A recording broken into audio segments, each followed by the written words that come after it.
Commerce, alors faut-il encore ajouter un i devant commerce? Aujourd'hui, tout est commerce. Il n'y a pas de commerce efficace sans site web optimisé. C'est là où vous intervenez. Isabelle Doucet, bonjour.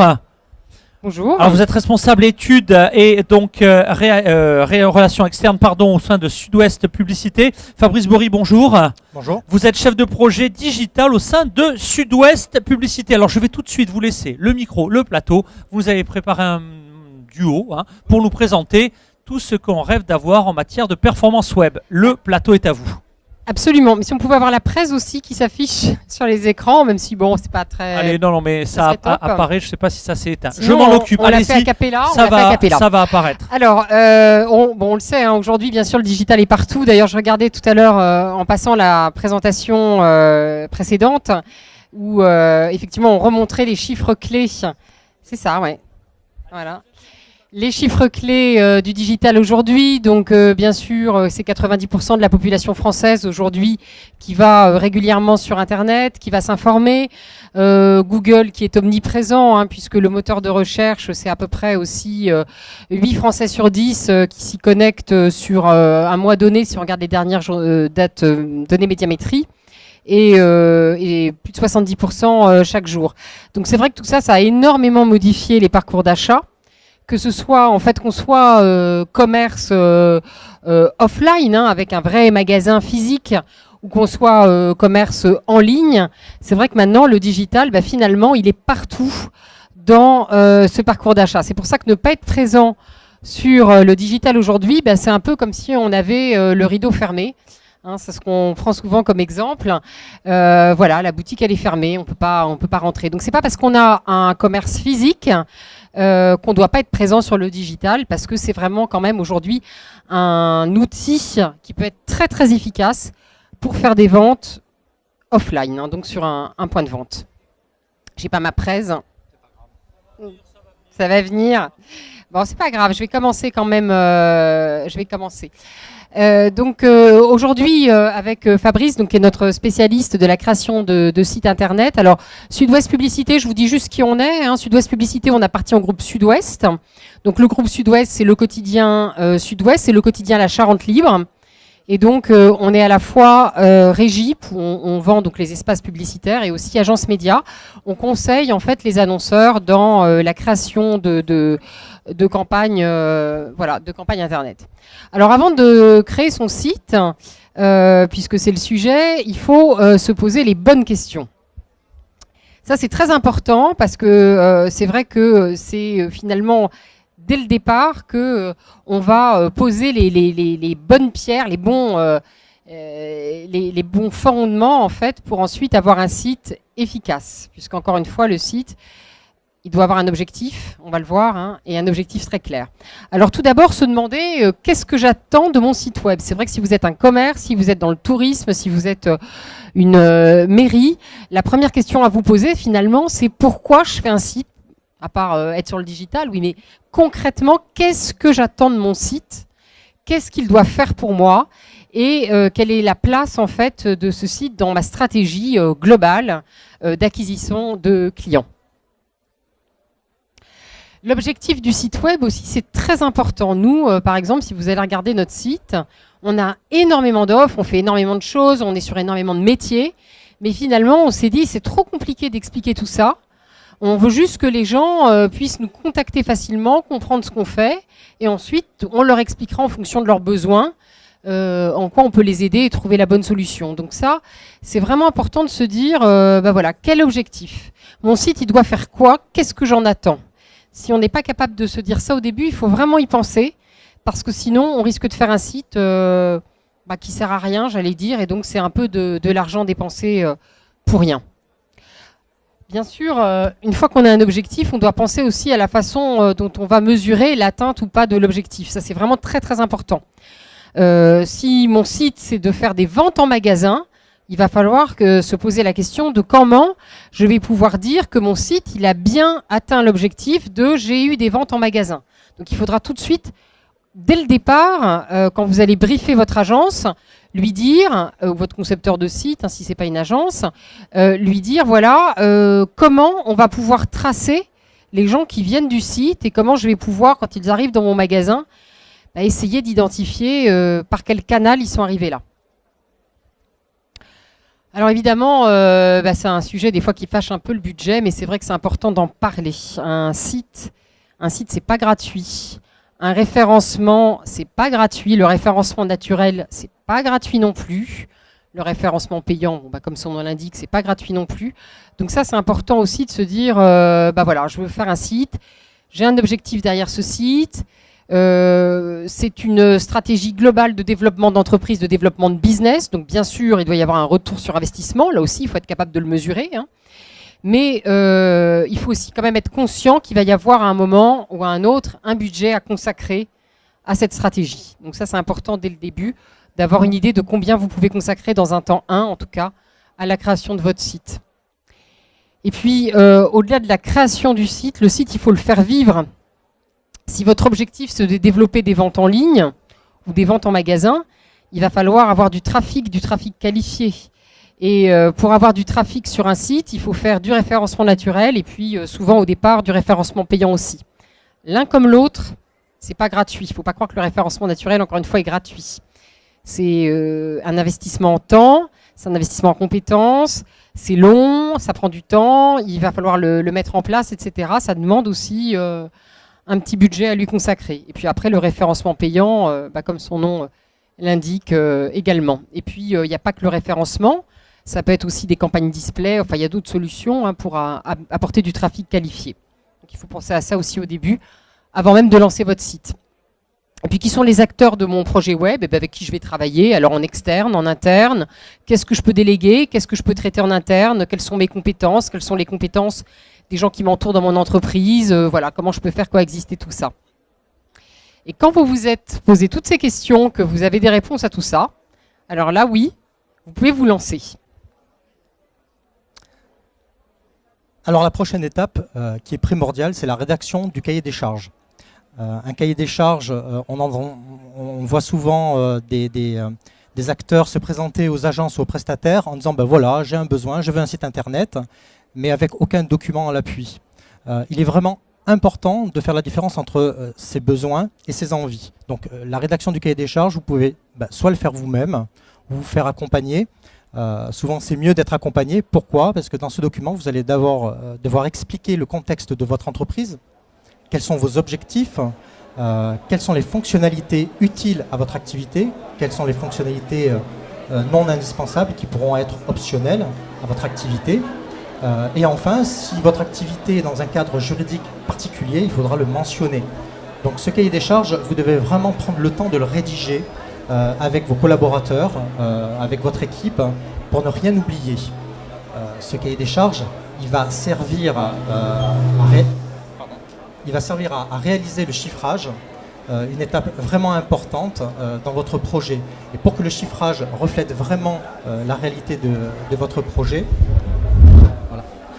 pour que le chiffrage reflète vraiment la réalité de votre projet, il faut vraiment prendre le temps de bien détailler les fonctionnalités utiles à votre activité. Donc utile, c'est réfléchir à, lorsqu'on souhaite une fonctionnalité particulière sur son site, quel va être le bénéfice de cette fonctionnalité.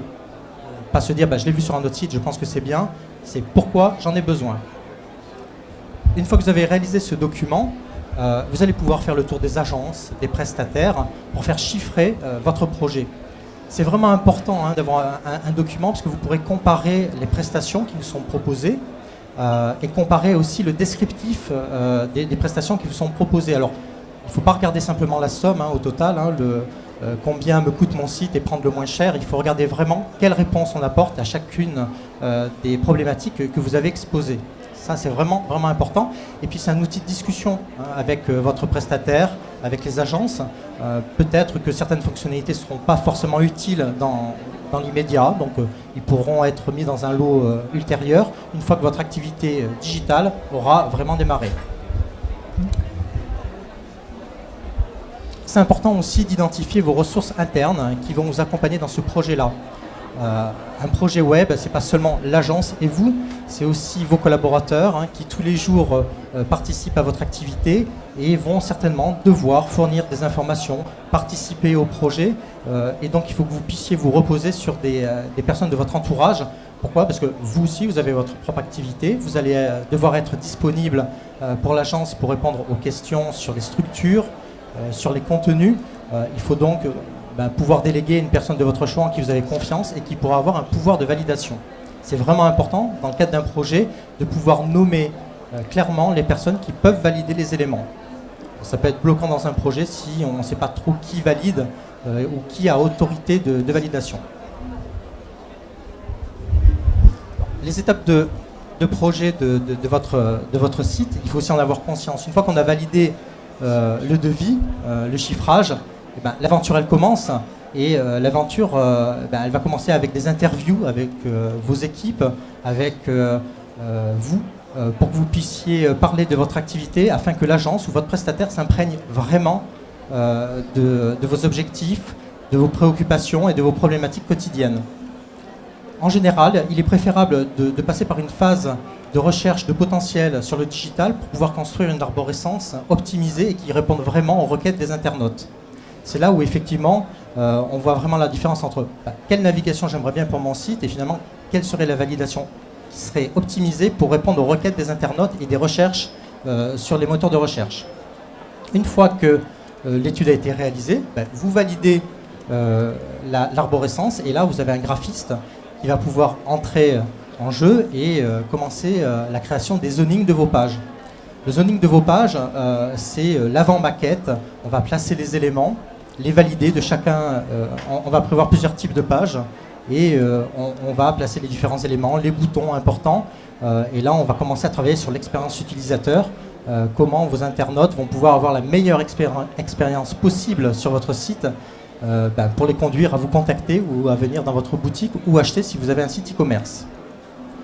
Une fois que le zoning a été validé par une personne autorisée, on passe à la validation des maquettes.